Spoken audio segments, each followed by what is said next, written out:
Hello and welcome. I'm David Gibson, Director of Fordham University Center on Religion and Culture.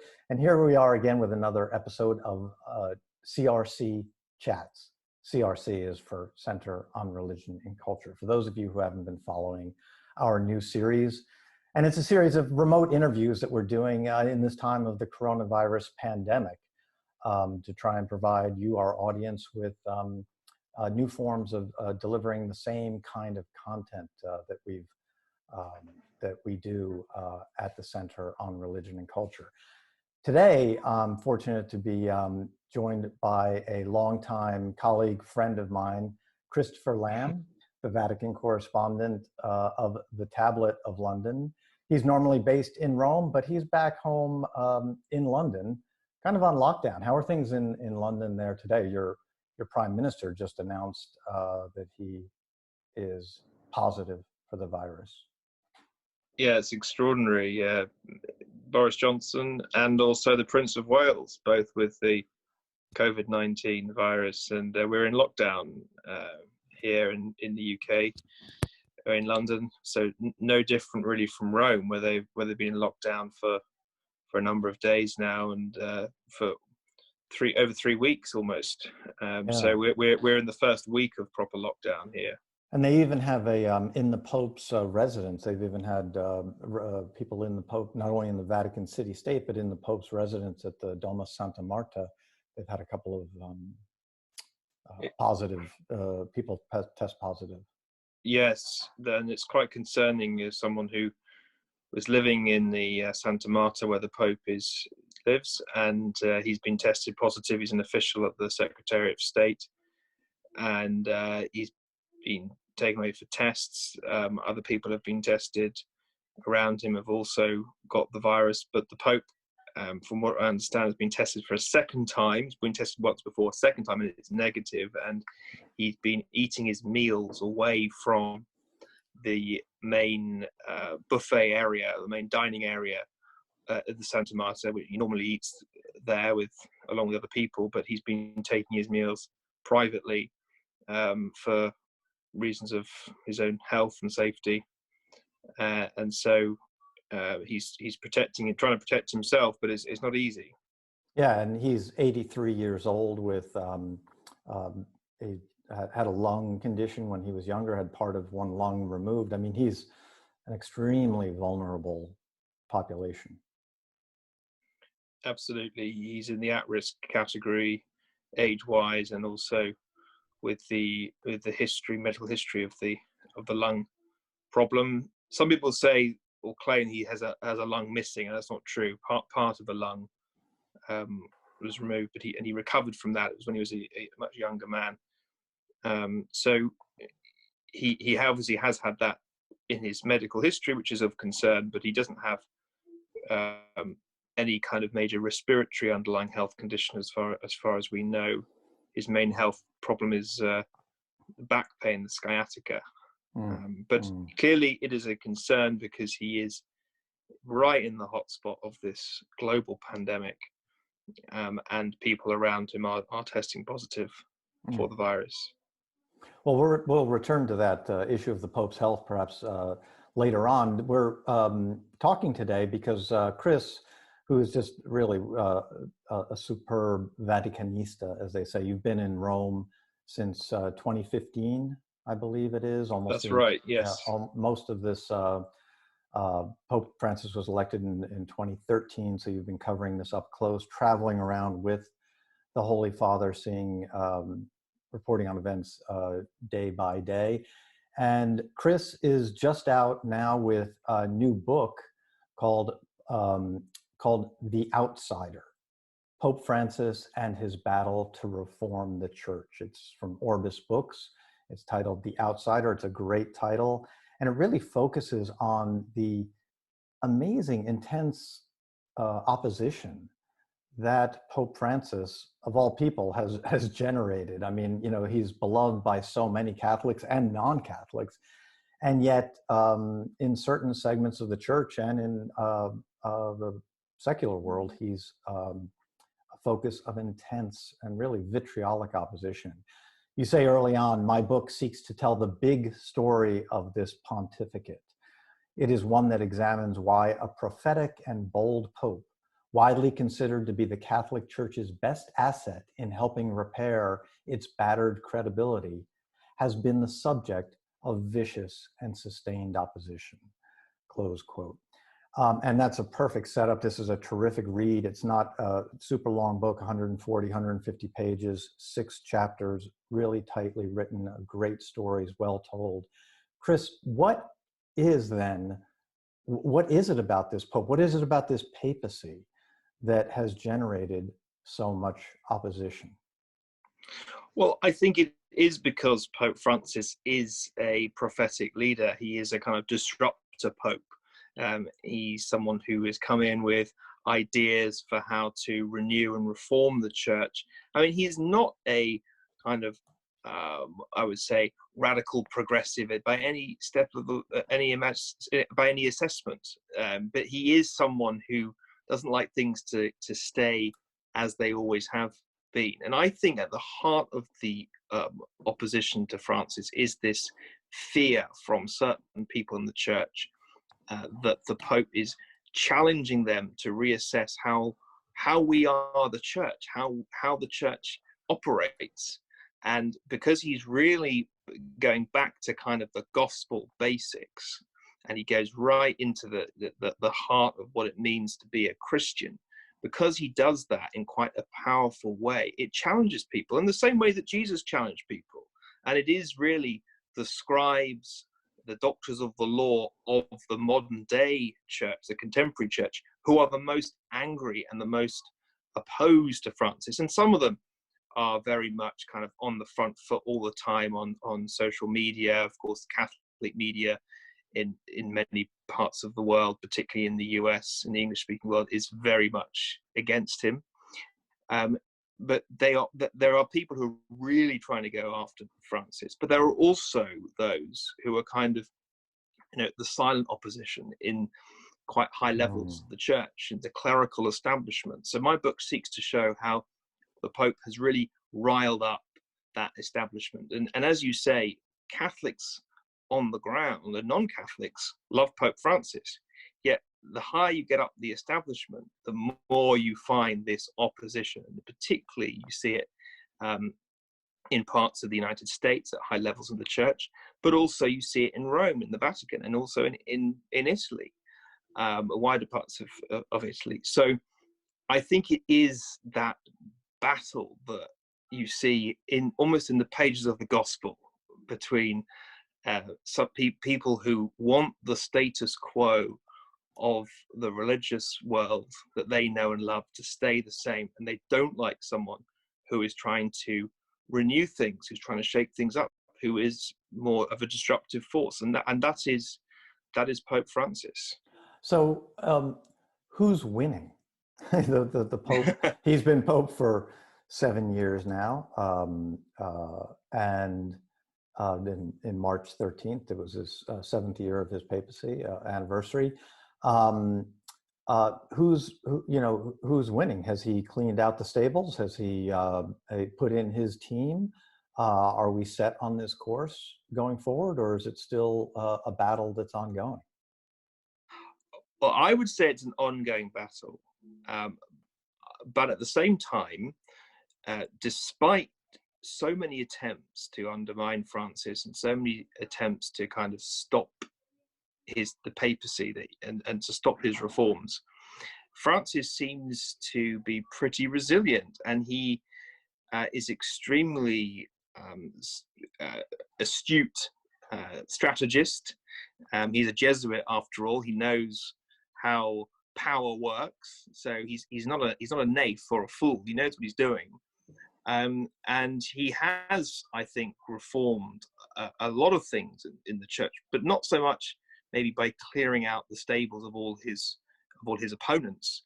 In many places, he leaves his opponents where they are. He's reformed really by trying to mobilize the church from the bottom up, by trying to give more authority and more, how you say, more impetus to the local churches. And he's actually made the kind of traditional power base of the Curia much less much less powerful.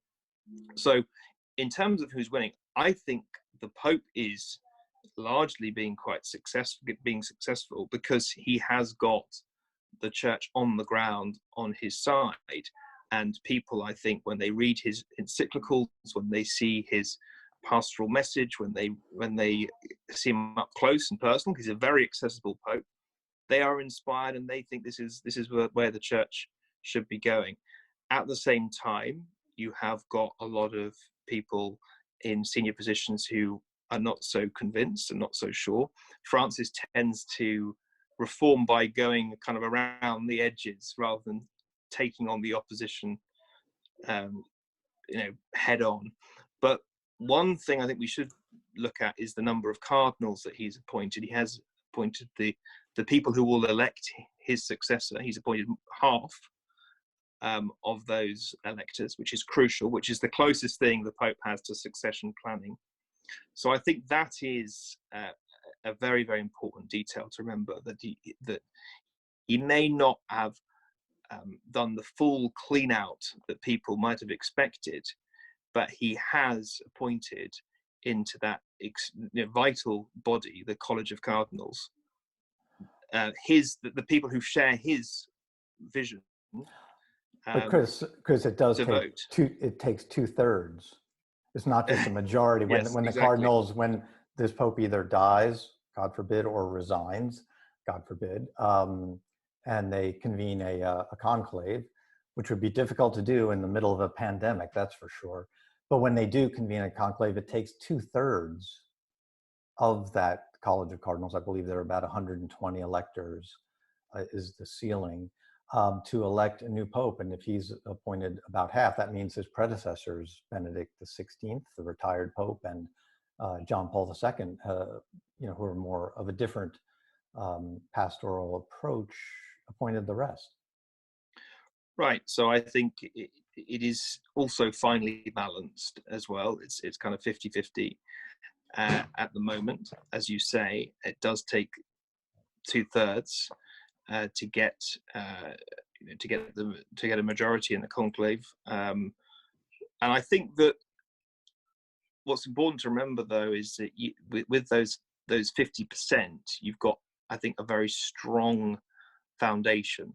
I think it's very hard to, with that body, that number there in place, to go in a kind of reversal. I mean, maybe what could happen in the future is you might have a Pope who is a kind of Francis light, someone who slows everything down and is very cautious, and says, yes, we must have what Francis has done, but we're just going to take things, as Italians say, piano piano. We're just going to slow everything down, and let's just just calm down, please. And I think that would be a kind of a reversal, because I think you either go with Francis or you don't. But so I think there's a possibility for that within the College of Cardinals makeup as it is.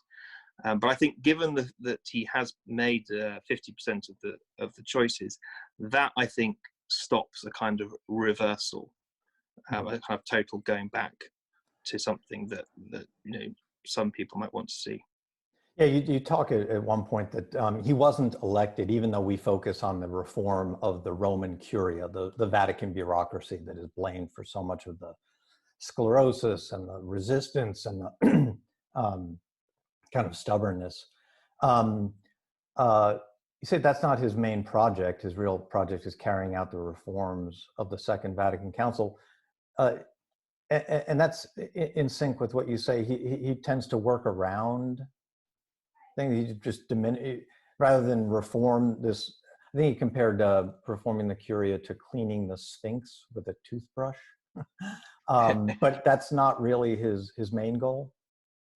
No, I don't think it is. I think he realizes that popes have limited time in office. He, as you say, is 83. There's only so many battles that he can win. But I think he realizes that the church on the ground, in the parishes, in the diocese, in his homeland of Latin America. That is where the real action is going on. And of course, the Roman Curia is vitally important for appointments and policy, etc. But really, if it isn't going to take root in the church in the trenches, as it were, it's not going to come through in the long term. And I think that was the thing about Francis' election. You know, a lot of people did not expect it. They thought, you know, we're going to get someone totally in the mold of John Paul II and Benedict. And of course, there was continuity between Francis and his predecessors, but no one really expected to get this Pope. And of course, Francis, in some ways, many ways, represents the church where he's come from. He represents the church on the ground in Latin America, a church that's very much focused on serving the marginalized and poor, outspoken to people in authority.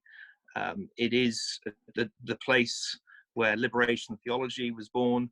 So in a sense, Francis represents that movement in the church that we've seen since the Second Vatican Council, which came from the bottom up. And if you want to get really theological, we look at the ideas of Newman, recently canonized by Francis. And Newman looked at how reform happens in the church. And of course, his argument is that it comes through the people of God. It comes through the sense of the faithful on the ground. That is where the church moves. It doesn't move just through the bishops, the cardinals, and the popes. It comes from the people. I think that's where Francis sees the energy and the dynamism of the church, and that's what he wants to tap into. So, yes, of course, it's important who you put into the big Vatican departments, but is he going to pick a fight with the cardinal who's opposed to him and move him out just out of because he's not on message? No, he doesn't operate like that. He realizes that the argument has to be won amongst the ordinary believers, and I think that's where he's focused his energy. The one, as you indicated, the opposition to him is very intense in the Anglosphere, in the English-speaking world, particularly here in the United States and even in the UK where you are. But in the United States, I mean, you've got so much, wealthy, so many wealthy Catholics, conservative Catholic media, EWTN, Raymond Arroyo, Catholic News Agency, this whole kind of media empire based out of Alabama, this Catholic media empire, and so many other blogs, et cetera, who are just so virulently opposed to this Pope and what he's doing. How can he address that? I mean, and how much of this is the fact that, again, he is from Argentina. He's this first Pope from the Southern Hemisphere who brings this whole different non-European aspect to it. How much of that is behind this intense Anglo-American resistance? Well, I think it's absolutely crucial to it. And I quote you in the book when you explain about how the papal masses used to work in the past. The popes of, say, a private mass each morning. And you point out that under John Paul II's time, you could get into a mass with John Paul II early in the morning if you were a particularly influential Catholic, a donor, etc. Under Francis, that's all changed. I mean, now, of course, the masses are being live streamed to the world, so it's completely shifted with the coronavirus. But Francis cut off the wealthy donors accessing him through those early morning masses. And you put it very nicely. You say, that they had a pipeline into the papacy, and Francis has cut that off. And I think that is part of this kind of virulent opposition, is this idea that kind of the game that they were involved in, or the rules that seem to have changed in their view. They don't have the power anymore. And I think that's what's problematic, because Francis is saying, look, your concerns about the church, your agenda for the church, particularly the culture warrior agenda, which is, on the questions of abortion, same-sex marriage, etc. He's saying that's not where the church is going to be focusing itself. Of course, the church's teaching is well known. It's not going to be changed. But he has moved the agenda away from it and has put it on the poor, the marginalized, etc. And that's challenged lots of people, and they just don't seem to want to be engaged with that at all. And I think when you've kind of built your life as a professional Catholic on the basis of certain teachings being defended or certain elements of doctrine being made the most important thing, and then you're told by the Pope, actually, you know what, that's not what we're going to be doing anymore, it's a big threat. It's a big threat. How much of this is also related to politics? You know, people love to say, oh, politics and religion is separate, this is about doctrine, etc. But there's obviously a political element. Certainly in the United States, you have Steve Bannon, a Catholic, erstwhile lieutenant of Donald Trump. Donald Trump surrounded by from Bill Barr, it was Attorney General of Opus Dei, just down the line, so many really, you know, right-wing white American Catholics who are part of the opposition, and an opposition based very much in political views about immigration, about culture war issues, etc. You see Steve Bannon and Matteo Salvini, and they're in Italy, are best buddies. Again, what is the political import in this whole equation? Yeah, I think the political side of it is very important to understand, and I think it is crucial to assessing the opposition that Francis has faced, because this Pope has been kind of a counterweight to the nationalist populism which we've seen, which sweeping across Europe and of course in the United States. Francis says we build bridges, not walls. We welcome migrants. We stand for the poorest. He rejects the kind of messianic idea of a populist leader. Of course, Francis is someone who understands how populism works. You know, and populism per se is not a bad thing. And Francis, as I say, has populist instincts, but he's been a counterweight to the Salvinis and the Trumps, etc. And Steve Bannon, as I write in the book, has been someone who's really been kind of in the vanguard of opposition to Francis, and has sought to work with Salvini in this regard. And I think the political element is vital to understand, because you see very early on in the Francis papacy attacks on him from Trump tweeting against Francis for paying his own hotel bill. You know, Trump said it wasn't very papal to do that. Things that endear Francis to the people don't make him so happy with, don't make him so welcome with the political right. Well, exactly, and then the big, I think, thing that people didn't like in the US was the encyclical on climate change that Pope Francis wrote, Laudato Si. That was really attacked non-stop, particularly by Catholics. And what's extraordinary about that encyclical, which is a very, very important document in terms of the Church's position on protecting the environment and protecting the poorest, is that it didn't get much airtime in the Church. It's better known outside the Church in the United States. And I think probably generally, you know, economists, thinkers, climate change activists, they love this, and a lot of them are not Catholics, but within the Church, they're not. You know, it's not so held up as important. But I think what we've seen with Salvini and with Trump is that a lot of Catholics have kind of put themselves in support of these political figures. They see Steve Bannon as a kind of an important moral leader. They see Trump as the great moral leader, whereas they see Pope Francis as somehow, you know, not up to scratch to them. And it's almost like they've kind of chosen to follow the kind of the spirit of the world rather than the successor of Peter at this time. And I think it's extraordinary how so many Catholics, so many religious figures have allied themselves to people such as Trump and Salvini. I just go ahead, I'm sorry. So I think that has been part of the opposition to Francis, there has been this kind of coalescing between church figures and political figures in this.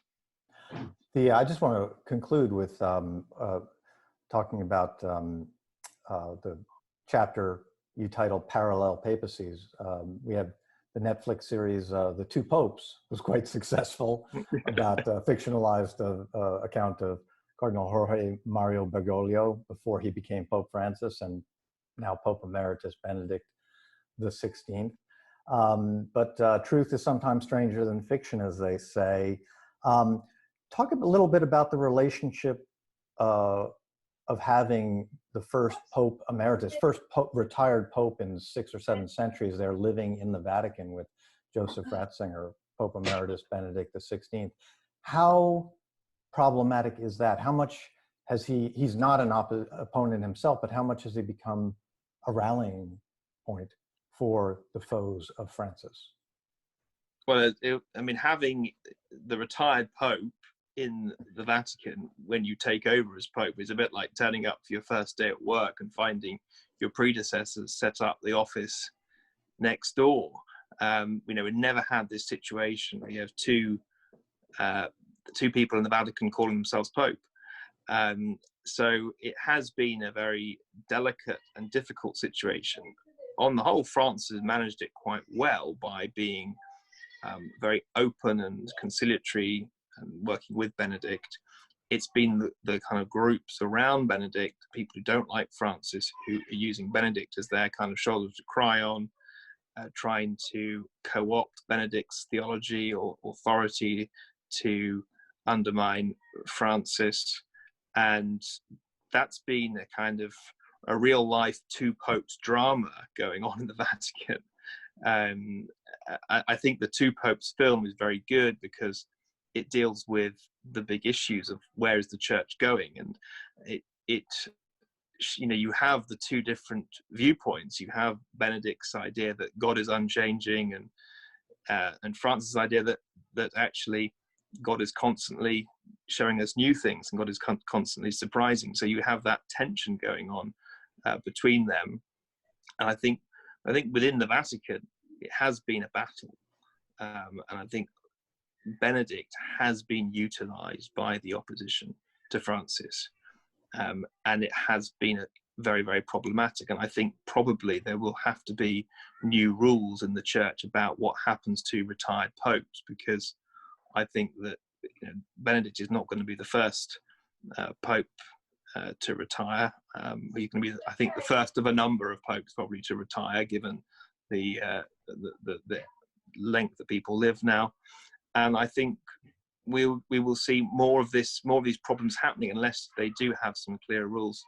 I think that it has been difficult, very difficult for Francis to deal with this situation. I mean, Benedict, as you say, is not opposed to Francis, has been very clear about that.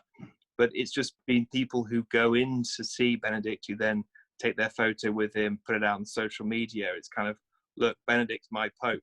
And interestingly, Matteo Salvini, you know, wore that or held up that T-shirt saying "Benedict's my Pope." So there is this feeling that somehow Benedict is part of this opposition to Francis, or is being used to undermine him. Imagine if Francis up and retired, and then we'd have 3 popes. That would get really complicated. Well, it's not impossible.